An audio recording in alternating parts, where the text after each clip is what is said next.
Hello and welcome to Unbossed, Unbothered, and Unfiltered. I'm your host, Lauren Zayu.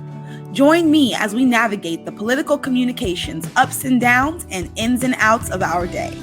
We're talking to leading experts on the issues that help our country move forward for the better. My guests and I promise to give you the history, the real, and the ideal. Let's dive in.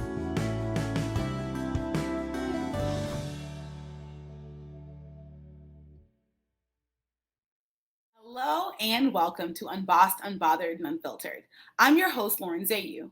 In response to shifting demographics across the country, Republican-led state legislatures have been passing extreme voter suppression bills in places like Georgia and Texas. Democrats are fighting back, and today we're speaking with someone on the front lines of the issue. Aneesa McMillan is one of America's leading political communicators. She currently serves as Deputy Executive Director of Communications and Voting Rights at Priorities USA, which is the largest Democratic Super PAC in the nation. In this capacity, she helps lead the organization's communication strategy while managing a $32 million litigation program aimed at challenging restrictive voting laws across the country. Over the course of her career, Aneesa has worked with the country's top progressive leaders to effectively develop and deliver their messaging, including Mayor DeBlasio in New York City, Representative Terri Sewell in Alabama, and Senator Bernie Sanders from Vermont. She also worked briefly with the pro-Hillary Clinton Super PAC before becoming Deputy Communications Director for then Congressman Keith Ellison's bid for DNC chair. Aneesa is a cum laude graduate of the University of Alabama, where she earned a bachelor's degree in journalism and political science. She also holds a master's degree in public administration from the University of Alabama at Birmingham. I'm excited to welcome to Unbossed, Unbothered, and Unfiltered, Aneesa McMillan. Hi, Aneesa. How are you? I'm good. How are you? I'm good. Voting rights has been an incredibly popular topic, particularly this summer. And so I kind of want to just get started and jump right in with some of the work that you're doing and that Priorities is doing in an effort to fight that. So if we could just start off with a bit of your background and how you got here. Started as a reporter, actually. I was a business reporter back in my home state of Alabama. I did business reporting and covered manufacturing and transportation. I went back to school in, I think like 2010 or something like that, and got my master's in public administration, just kind of as a reboot because of how the communications industry had started to struggle because of the economic downturn, and ended up landing in a congressional office with Terri Sewell. She started as an internship and she hired me. I was there for over 4 years. And that's where I actually kind of learned a lot about the voting rights issue. She was very vocal around the time that Shelby v. Holder was struck down. We did a lot of organizing around that. So a lot of awareness across the state because we had like driver's license offices being closed by the GOP and stuff like that. So we did a lot of work around that in 2011, 2013 in that area. I left and went to Bernie Sanders. I was on his 2016 campaign. I had a couple of jobs there. Started as his South Carolina communications director. And then I went to a super PAC called For Our Future. And I was there until the 2016 election. Okay. And after we lost in 2016, I went to work with Bill DeBlasio and was there with him for 2 years in New York City, and then landed here at Priorities. So yeah, you've been around definitely different parts of the country. Some of my first introduction to voting rights was also Representative Sewell. I heard her give a presentation at, I believe it was the 2018 or 19 Power Rising Conference, yes. Where at that point she was promoting HR 4 to restore the Voting Rights Act. And so I know she's been active in that space for a really long time, and I'm sure that was a great hands-on experience. But so much of what we're hearing is that our voting rights are under attack. It seems to be across the country, particularly the South. And so I just kind of, in your experience, like what is the source of these voting rights bills? And what can we do with them, about them? So at the state level, you have Republican-led legislatures that are essentially drafting these bills to literally suppress the vote. We've literally been saying that as Democrats for decades now, and we had someone like Donald Trump who basically admitted it, right? So he puts voter suppression on steroids, and he commits it in real time at the White House podium. And then at the state level, you had these state legislatures and GOP governors who are signing these bills into law that create insane barriers to voting. So even in places where you may have a Democratic governor, you may have a Republican-led legislature that is just intent on keeping these laws intact. Michigan is a good example. We sued their last cycle. A lawsuit is still going on, actually. There's a law on the books there that it is a misdemeanor to pay for transportation to the polls. Oh, so wow. Think about like Uber and Lyft and all of those organizations who have tried to come into these states to give free rides. Michigan was the only state at the time, I think it was the 2016 election and also 2020, if I'm not mistaken, that did not allow it. So that's just one of the many rules. It's gone far beyond voter ID. I think we've had that conversation for years. We thought it was a Southern issue, but we're seeing this in places like Pennsylvania, Michigan, Wisconsin, where there are laws to, for students, it's impossible to even register to vote. Right. And for folks who want to vote by mail, it's impossible to get a ballot. And if you get a ballot, do you need it notarized? There are all these types of things that have come up as barriers.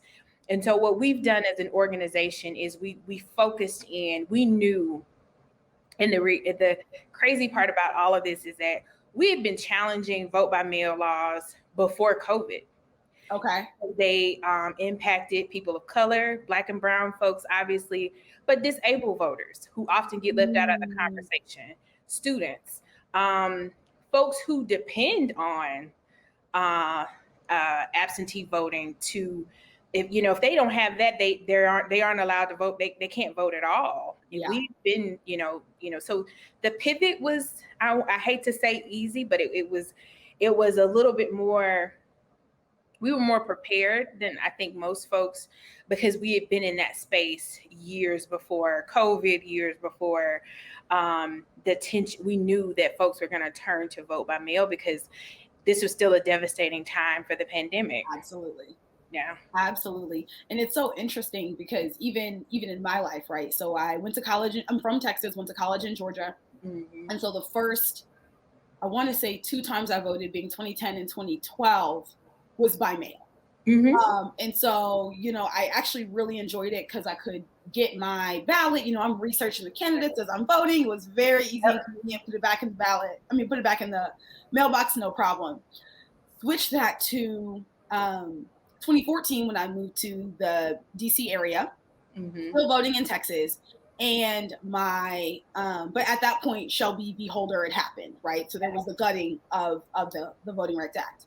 And so it became increasingly harder for some reason. So I had to I had to submit that I wanted to apply for a ballot. Then they would mail the application to me. Then I mailed the application back. And then they mailed me the ballot. Right. Larger process as a direct result of that. And so this is definitely a fight that's been going on much, much prior to COVID, as you were saying. And it is something that really hinders people's ballot access. I also think that it's unfortunate that particularly during COVID, we saw this back and forth about it. So initially, I was in Georgia for the first part of 2020. And the Secretary of State there for the primary election sent everyone a ballot. Just said, hey, guys, we don't know what's going on. Everybody should just get one. You can vote how you want, but everybody's going to get a mail-in ballot. Right. And by the time November came, that process had lengthened considerably. Yep. And so it's very much intentional about specific communities being left out. And so what I wanted to talk a little bit about is how priorities is tackling that. I know you told us about the lawsuit in Michigan, but what are some of the other things that you've seen that are either like particularly egregious or are also on your radar? So we are going to continue. We spent $34 million since the founding of our program. The program has been in existence since 2015.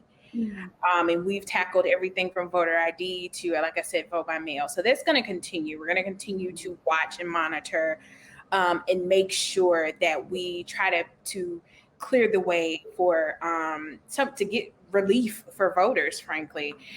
We just announced an initial $20 million investment, which is going to, we'll continue the litigation, but we're also going to put that Priorities USA infrastructure that folks know us for with advertising, talking directly to voters. We did this last cycle where we went out into the field with our polling and realized that, to your point, some of the processes were so just wild in states.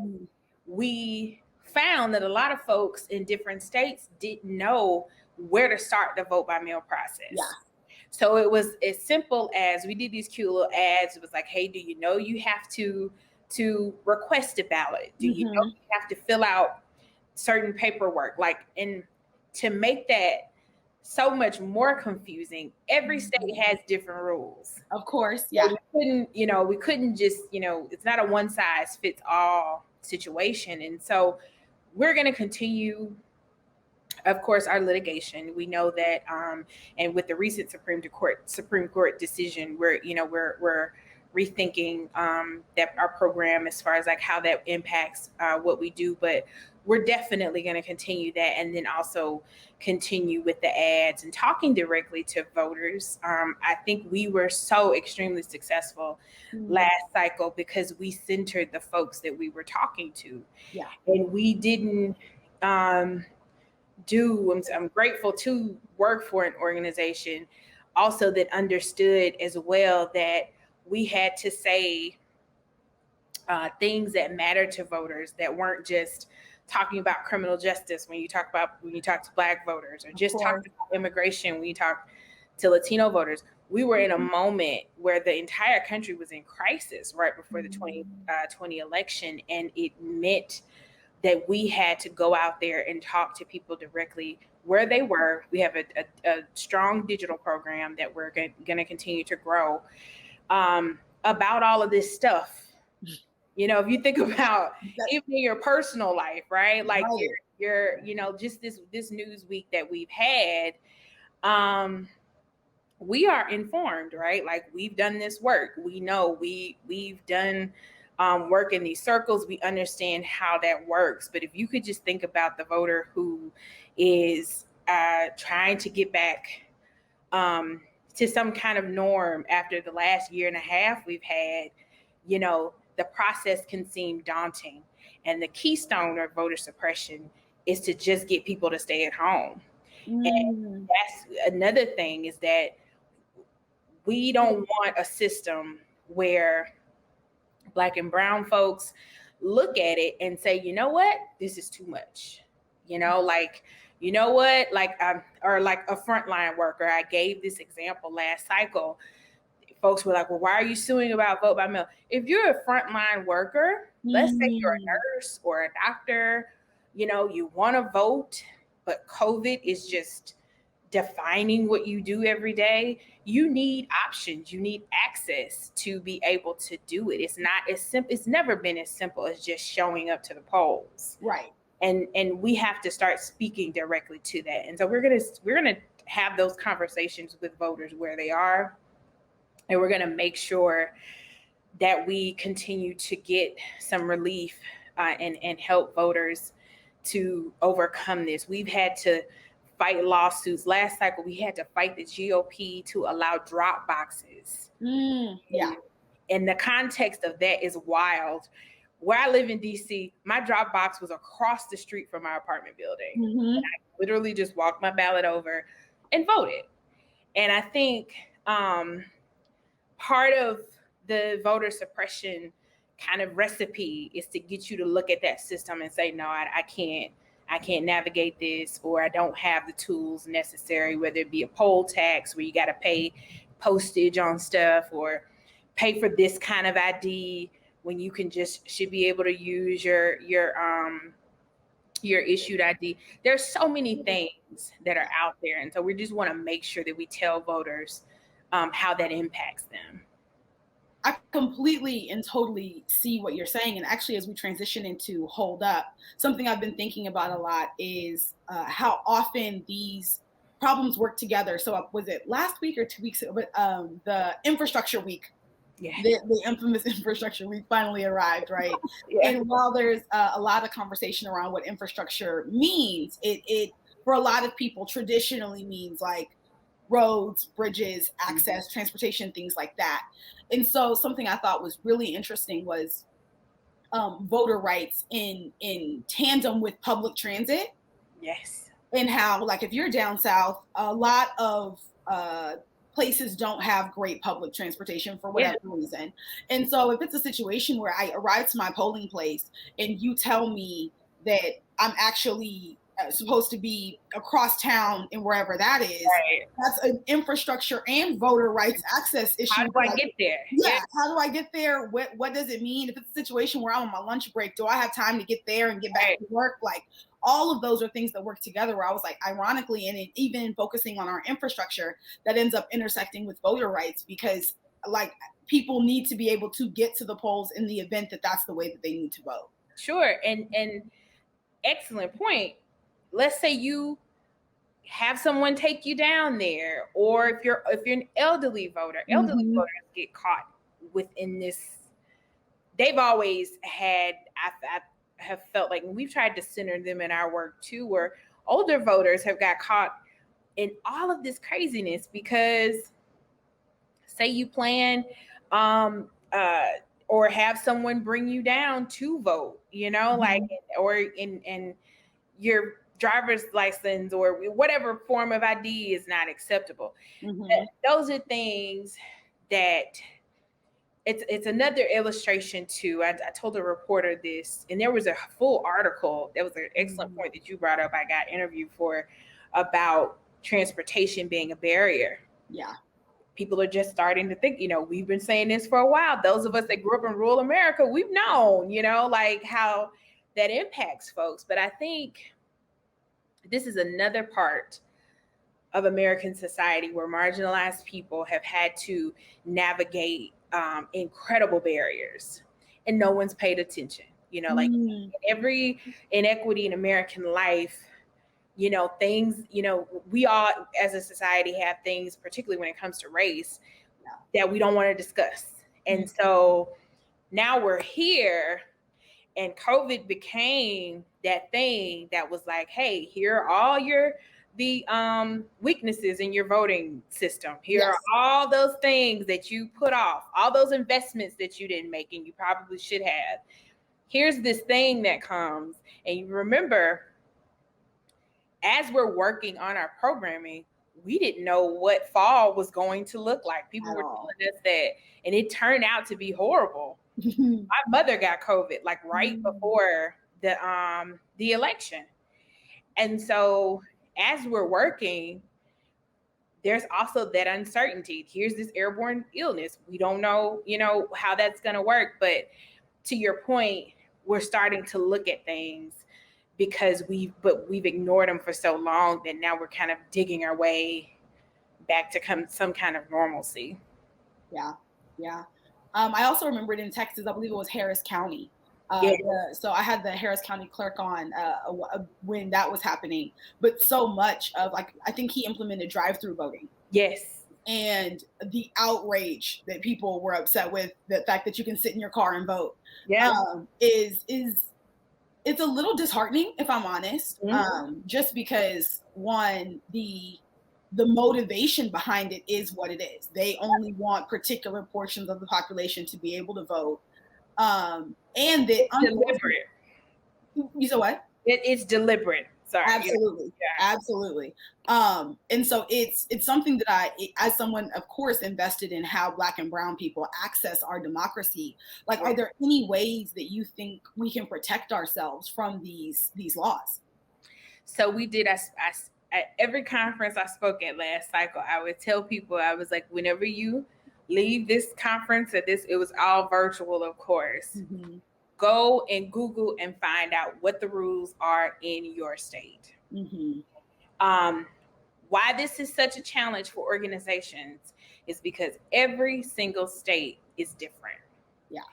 And of course, we're going to do everything we can. We have a full court press within Democratic circles, but it is so important for voters to empower themselves. And it has been, we found that too, right? Like when we did our post-mortem polling, voters for the first time, I'm sure you'll appreciate this as an operative, for the first time, Democratic voters connected voting to change. Oh. And how often, we've spent many a night wondering how you make that connection. Even the work that we did in New York, we were trying to build this kind of democracy agenda because turnout was so low in New York. And we haven't engaged people. I think, as a little fake historian, I love referring to 1968 as one of those transformative times in American history where there was a certain level of consciousness that came, particularly for people of color. People are paying attention now. And we need to make sure that they understand that it's up to them to make sure that they go and find out what the rules are. We're going to help, we're going to be there online talking to them directly.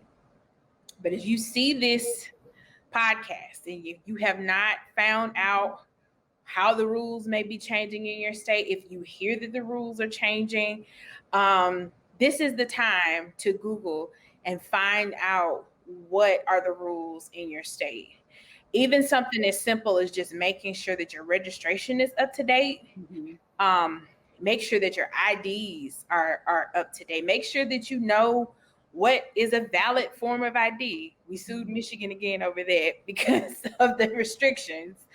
Every state is different. If you are a student and you're away from home, students don't have utility bills. And in most states across the country, most people don't know your valid school ID does not qualify because you don't have to, I think some of the expirations are years from, you don't really have to renew those often as you do driver's license. So, take some time and just become aware.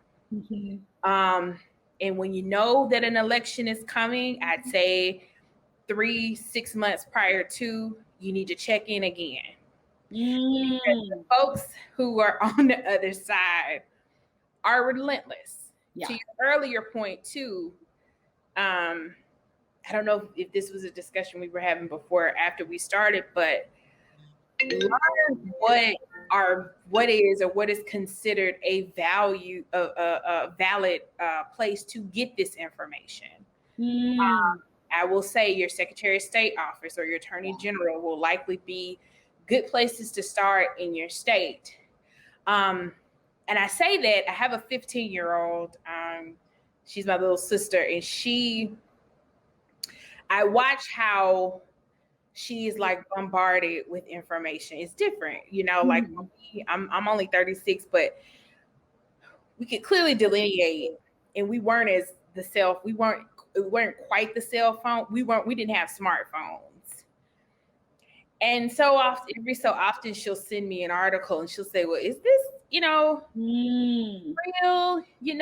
It was this COVID stuff, but she was, thank God, has this older sister who was so overly political involved. I appreciated that she came and she asked me. My other sister does as well. I have another younger sister, but they come and they ask and they'll say, is this true? But I'm fearful because I know if they can, in our household where we were taught to be aware and make sure that we knew what was happening, if they can be fooled, it's quite easy. And misinformation and disinformation too are, again, another two of the most important aspects of voter suppression. And so learn what is a valid place to get that information, and then seek it out and stay up to date. Yeah, I would definitely agree with that, and in adding to that, paying attention to some of the old tricks as well. So, unfortunately, a common misconception, particularly in Texas, is that if you owe back child support, you can't vote, or if you have warrants, like active warrants for your arrest, then like your voting like triggers the authorities, right? Yeah. And so a lot of people like that I know like didn't even want to engage because of personal matters. Yeah. And while those are what they are, neither of those keeps you from. That's an excellent point. Yeah. And so it's been really, really to see the information come up. I agree with you. I think the consciousness is definitely rising for a lot of people, and taking advantage of that and making sure it's informed in the right way, I think is important, because misinformation and disinformation about voting is very popular. But COVID, as we've also discussed, like there was a lot of misinformation and disinformation about that. And so while I do my best not to repeat misinformation and disinformation, I've encountered it enough from, as you were saying, people who are fairly savvy have been confused on different things. Yes, we've done, my sisters are fairly, they're not as engaged as I am, obviously, but they've, and it was surprising, especially the younger one, because it was like, but she was smart enough to know that it was kind of like in direct conflict with what she'd been hearing at school. And so she was like, let me see, so I think that was helpful. But yes, like and never take anything word of mouth, make sure that you try to, for yourself. I've had to, just from campaigning and moving all of these years, I've had to call elections offices and get clarity. There's nothing wrong with that. And those people are there to help you. They want to help you. But don't like take someone else's word for it. Like you said, like you were saying with the child support point, call and find out for yourself.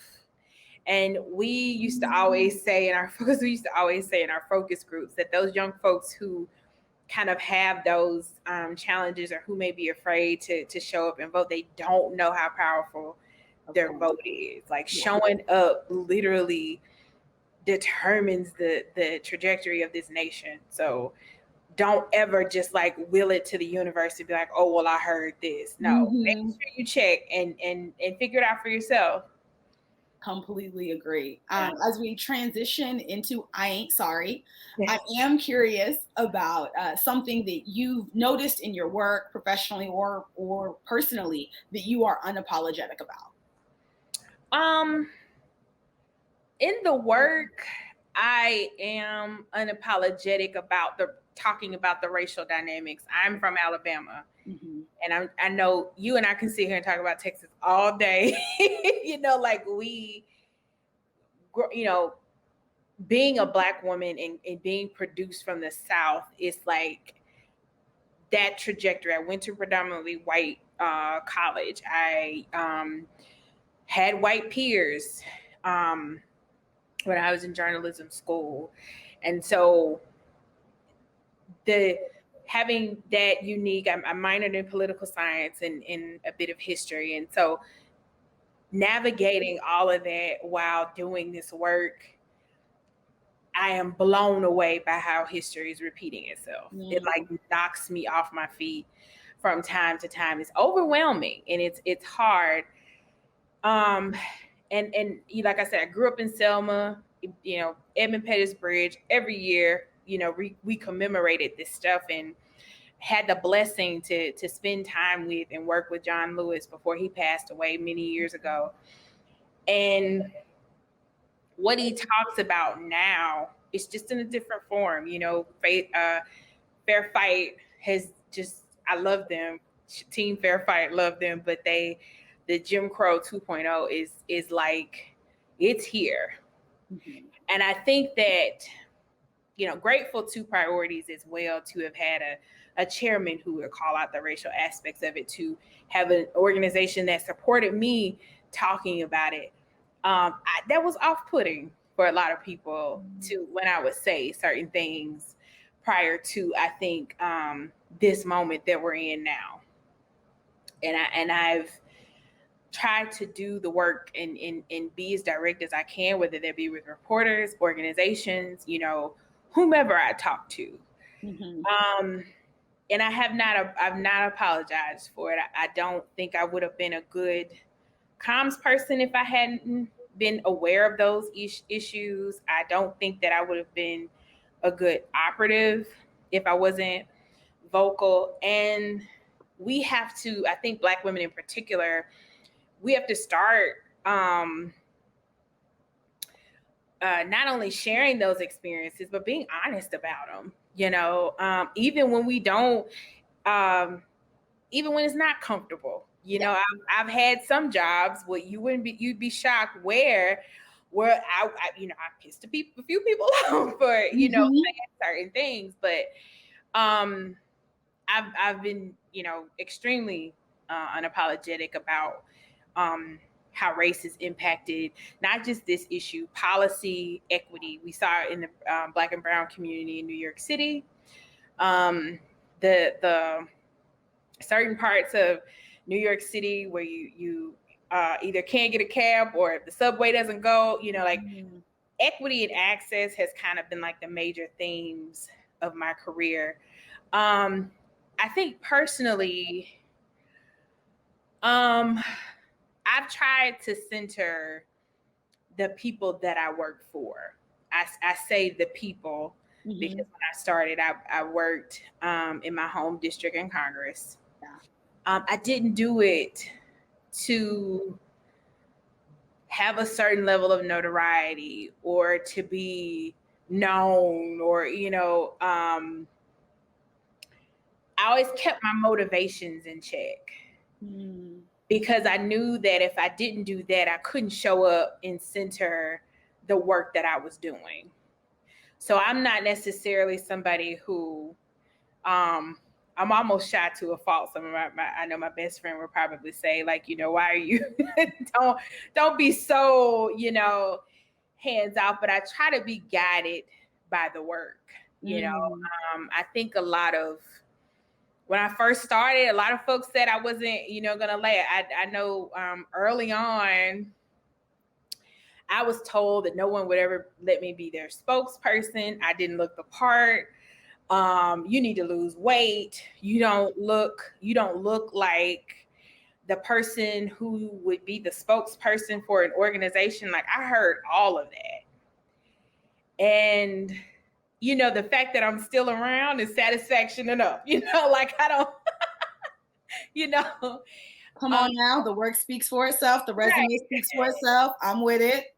There was a lot of work to undo. Obviously, that was kind of traumatic, and you question if those things are true. But then, like, when you blossom, you get your experiences. Campaigns were amazing, but I always say New York was like the turning point. It really was. If you can make it there, you can make it anywhere type thing. And I did well. I left in good graces. I was had a track record there of doing good work. And so and I've always, I think, even in having to overcome hearing the negativity or people telling me that I wouldn't do certain things, that I just, I said, okay. And I just kept going, you know? And so I think if I was in it for myself, I wouldn't have been able to do that. I just felt like I knew that I felt like it was a calling, like it was like, what are the odds that I grow up, in the city listening to John, like Dick Gregory would show up at our high school and just hang out with us, like that was the kind of stuff that informed everything I do, like I don't, like I lean into a lot of that stuff. And it was John Lewis who told me to to not be afraid to, like, explore other things. Because I think I was in that rut that we all get in our career where it's kind of like, I don't want to do this anymore, but I also don't know what I want to do next. Right. And yeah, like and he could tell that the I was just done for. It's like, so I don't, for me, it is about the people, whomever that may be. If it's the folks that we're fighting to get voting rights, if it's the folks that I fought for in New York, whatever it is, I want to center what that means. Because I think I'm of those circumstances, having grown up in the South and in poverty, like it was those things that I'm working to eradicate. I know that I have to think about those folks and think about my own upbringing to make good decisions.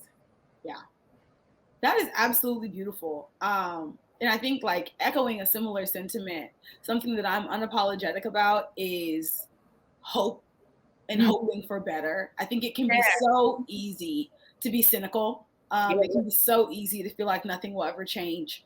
And I'm unapologetic about hoping for better and actively pursuing that in the work that we do. Yeah, I think we're all miracles.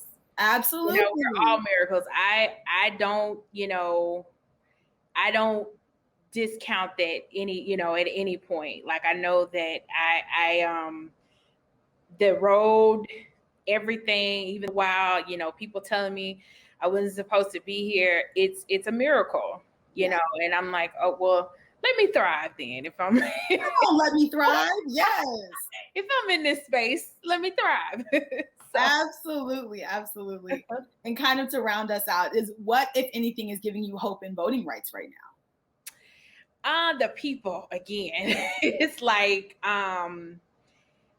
the activists, and I know that our chairman always says that we are always looking to them. They inform what we do. Right. And we're also, we're navigating. We know who we should be listening to. But like I said earlier, there's an awareness that is coming that is just like I see a lot of the bad trends from history come. I see the awareness come, that march to freedom that, we were kind of on in 68, 67, like 69.